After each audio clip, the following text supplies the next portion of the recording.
है और वो किस सेंस में है, वो पॉजिटिव है कि नेगेटिव।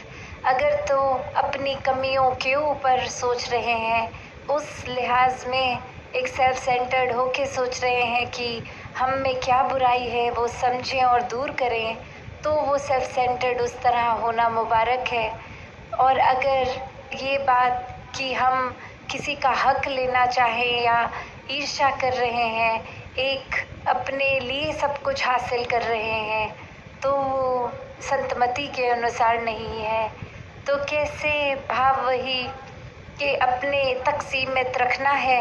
अगर किसी की बुराई नज़र में आ गई, उसको आगे फैलाना नहीं है, कोई गॉसिप नहीं करनी, कोई एक उस भाव को नहीं अपनाना कि हमने किसी के बारे में कुछ पता चला है वो 10 लोगों को और बताएं। नहीं, एक संतों का दिल तो इस तरह होता है कि किसी की कमी आ भी गई तो वो खुद को ना नज़र आए, और अगर अगले के सुधार के लिए उसको कुछ कहना भी है तो बहुत ही नम्रता से और उसके वाक्य ही शुभ चिंतक के रूप में एक बात समझाने का प्रयत्न। और ये छोटे दायरे से फिर बड़े दायरे में भी संत यही समझाते हैं कि जीवन भर तो एक अच्छे मनुष्य बनकर रहना, संतमति अपना के मानवीय गुणों को अपनाकर जीवन बहुत ही सरलता से जिया जा सकता है।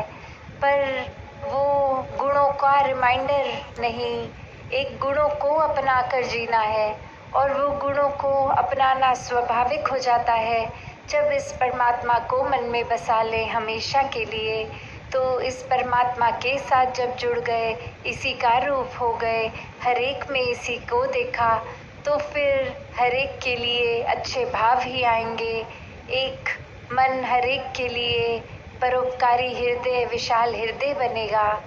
तो ऐसी ही भक्ति का करने का, समझाने का तरीका संतों का हमेशा से यही रहा है कि इस परमात्मा को अपना लो तो सब अपने बन जाएंगे।